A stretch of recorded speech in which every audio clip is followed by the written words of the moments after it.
The course of true love never did run smooth, and my own experience, spanning 13 years, is no exception. I have been both a runner and a chaser, so can identify with and understand both.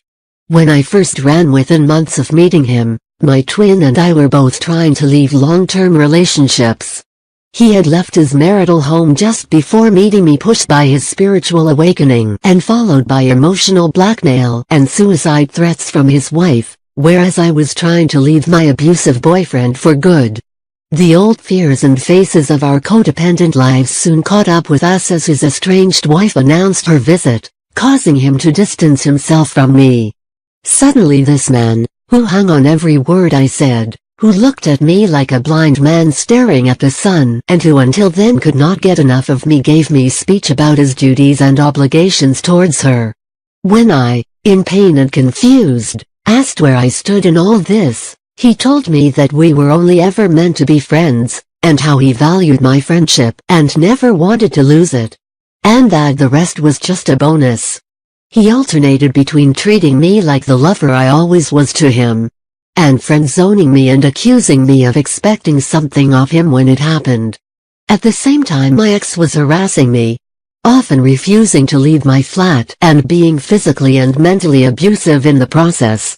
With Twin, we remained in our bubble for as long we could, spending nights talking about all the dreams we shared. One night he turned to me and said, "Wouldn't it be wonderful if we could both wave a magic wand and resolve each other's problems?" And boy, if it had only been so simple. But how to do this when we were so afraid of being hurt by our ex-lovers or of them hurting themselves? Of all the things within our conditioned existence which screamed at us to come back to our senses, to return to normality, how to find the strength under so much pressure? As his estranged wife arrived in town, I found being his dear friend increasingly difficult. His words about this most passionate, expansive, beautiful love being just a bonus span in my head and ate away at me. I felt pushed aside and deeply rejected, as the newly discovered me now lay on the ground in tatters, feeling utterly confused and unloved. Rising from my heart was the most intense pain, an awareness of him now sharing the very bed where our souls had only a few nights ago entwined and melded in an explosion of galaxies in the presence of God Almighty, with his wife. I knew that I loved him and wanted him to be happy, and I certainly did not want to be a homewrecker or ruin any chance of him returning to the woman he himself told me he had been hoping to spend the rest of his life with when they met. I knew he wasn't happy with her, but I admitted to myself that perhaps he would always keep running back to her. It dawned on me that he wasn't as free or available as he had led me to believe. Maybe I was just a pastime while they were going through a rough patch. I felt like such a fool to have believed him. But more than anything, I was mad at myself for having believed that this kind of love existed for me. During her visit we continued to work together. It was a bittersweet time where at nights we would take the long way home and sit in the bus with our legs resting against each other. When his wife extended her stay and as our project together was coming to an end, instead of joining me on a trip we had planned to go and visit my family, he decided to travel somewhere else. This just reinforced my idea that he was not serious, and that in fact I had just been the flavor of the month, always at risk of being tossed aside, never knowing when he would run back to his poor, long-suffering wife. While I was still away he called me and told me he missed me, but this did nothing to dispel my fears. I was convinced that since we no longer worked together, I would only ever get crumbs of his time now. I dreaded the moment I would return home and spend 24/7 anticipating his call, only to find him busy with everything and everyone else. The few weeks that we did not see each other due to being out of town were enough to send me deep into the abyss where all my insecurities surfaced and I found myself with no solid ground to stand on. The divine light and love I had seen in him had flipped my reality upside down, and undeniably for me, this love was the only thing that was real in this world of illusion. I couldn't see how I could live without him, since without him there was no life, no love, no me.